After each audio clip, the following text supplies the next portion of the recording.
The area around the ancient church of St. Laurence at Northfield has been a conservation area since 1969.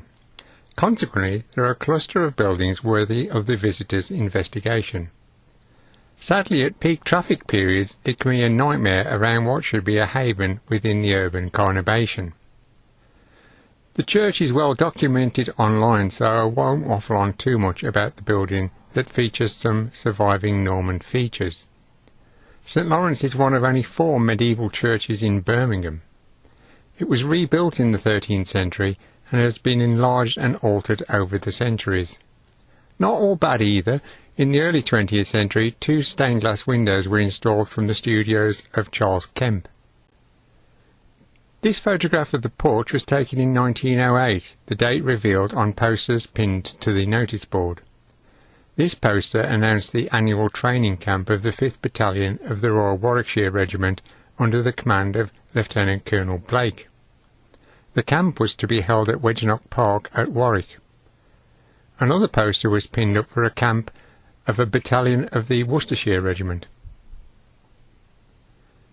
Much has been posted online about the Great Stone Inn across the road from the church. The Northfield Heritage Trail asserts that it was originally built in the 15th century as a timber-framed hall house. Most sources, including Historic England, include the timber framing and state that it was encased in brick during the 18th century. This view, captured from near the lich gate of the church, shows the great stone close to the corner of the building. This was excavated in 1954 and placed within the 17th century pound next to the pub. Traffic safety was cited as the reason for its removal, though in my humble opinion it was a case of Birmingham giving priorities of vehicles once again. Look at the carnage of the 1960s when they built Herbert Manzoni's Ring Road. No need for me to bang on about the stone itself, it is all on this plaque within the pound. However, I do have to speculate whether the corner was the original place it settled. I imagined it was placed there for the convenience of horse riders using the tavern or indeed visiting the church. No need for mountain steps when you have a suitably sized boulder. There probably were not too many local children who did not sit on the stone at some point in their school days, or jumped on it, or off it, or played a game involving the boulder. This photograph was probably staged to highlight the potential dangers of children walking to school. If I had been the councillor in charge during the 1950s, I would have closed the village core to all vehicles with access granted only to residents. Woodland Road was a perfectly suitable bypass road. The local rector objected to the removal of the stone, and even the headmaster of the local school wanted it to remain where it stood. He stated that it was an aid to safety since it had compelled pedestrians to stop and look for traffic before crossing the road.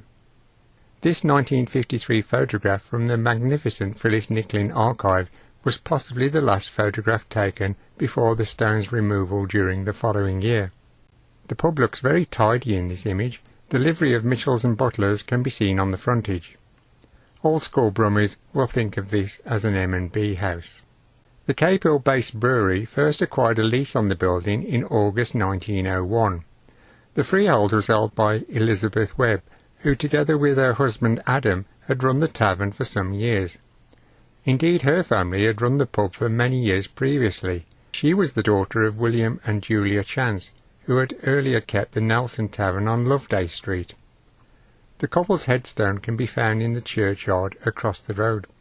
Elizabeth Webb spent some 30 years at the Great Stone Inn, but on the premature death of her husband she decided to relinquish the pub. She agreed a 22-year lease with Mitchells and Butlers. The lease agreement included the Old Pound, 7 cottages that were 165 Church Road, numbers 2 and 4 Churchill, and 4 stone cottages at the rear. The collective rents from these properties amounted to £96 and 4 shillings per annum. Together with her family, Elizabeth Webb moved to Shirley, but would spend her latter years at number 11 Warwick Place in Leamington. Following her death in 1942, her executors sold the freehold of the Great Stone Inn and 7 cottages to Mitchells and Butlers for the sum of £20,000. The Smethwick Brewery operated the Great Stonian as a managed house rather than installing tenants. "Check out this car outside the pub." "What, he ain't got an Austin made down the road?" As a cyclist, I am no car expert, but this looks to me like a mid-1920s Morris Cowley bull-nosed tourer. The licensee at this time was William Frederick Copson. In the early Edwardian period, the London-born bricklayer, together with his wife Selina, kept the Lamp Tavern on Heath Street at Winson Green.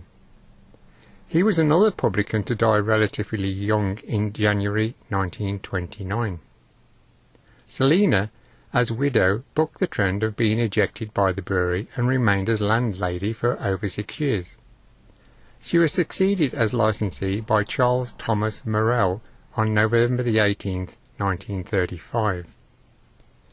His time as publican was fairly short, and in July 1937 handed over to Thomas Raymond Kibler. Born in 1890, he had spent some of his childhood in a pub as his parents kept the Alma Inn at Redditch. Early in his career, he worked as a butcher whilst lodging at a restaurant in the city centre of Worcester. He served in the Fusiliers in the Balkans during World War I. In July 1920, he married Nora Crabtree. The couple kept the Parkgate Hotel in Coventry during the early 1930s, before moving to the Holbrook Hotel, also at Coventry, at the fag end of 1935. That's a pub that's dubbed the Strangler's Arms, on account of a former publican, Derek Lloyd, murdering his wife Josephine in a fit of jealous rage. Thomas and Nora Kibler were good for takings at the Great Stonian.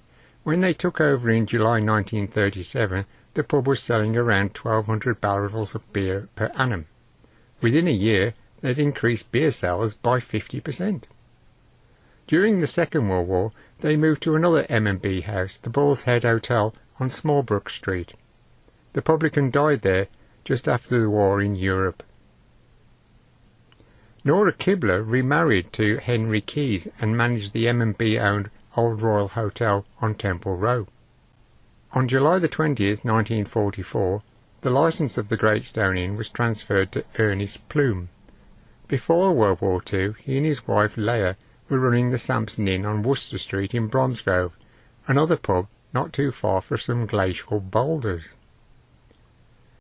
Ernest and Leah Plume were mine hosts for 2 decades, the licence being transferred to Brian Houghton in March 1965. He grew up in Springcroft Road at Fox Hollies. He managed the pub with his wife Diane. During a period in which he was working as a relief manager at another house, M&B installed a jukebox inside the Great Stonian. This caused outrage with many of the regular clientele, who protested by submitting a petition to the brewery. 110 regular customers signed the petition that stated that the jukebox would completely destroy the atmosphere of the public house, and that the noise would prevent normal conversation among regular patrons and will lead to an undesirable element of people being drawn to the inn. Roy Hadley was licensee between January 1967 and March 1969, when the Great Stonian saw the arrival of a celebrity publican. Harry Jackson took over the licence on March the 20th, 1967. He was better known as Al Jackson, vocalist of the Applejacks, a beat group of the early 1960s who enjoyed brief fame, particularly after recording Like Dreamers Do. Released as their second single, the song was penned by John Lennon and Paul McCartney, the Brumbeat combo crossing paths with the Beatles during rehearsals for a television appearance. His parents were licensees of the Punch Bowl at Quinton. The singer notched up 5 years as manager of the Great Stone. Later in his career he worked for Prudential Insurance. Al Jackson was succeeded by Michael or Mike Hamilton in November 1974. Still fondly remembered by the more senior patrons, he would remain in charge for 20 years. Opinion was, however, divided, as can be seen from this article in the Birmingham Daily Post, published in February 1977. However, at the hearing held by the licensing justices, a spokesman for M&B said Michael Hamilton ran the pub efficiently and intelligently. Thanks for viewing and listening to my blurb. You can post your comments below, particularly if they will enhance the information for other viewers. You can also click on the subscribe button to receive a message when a new video is uploaded.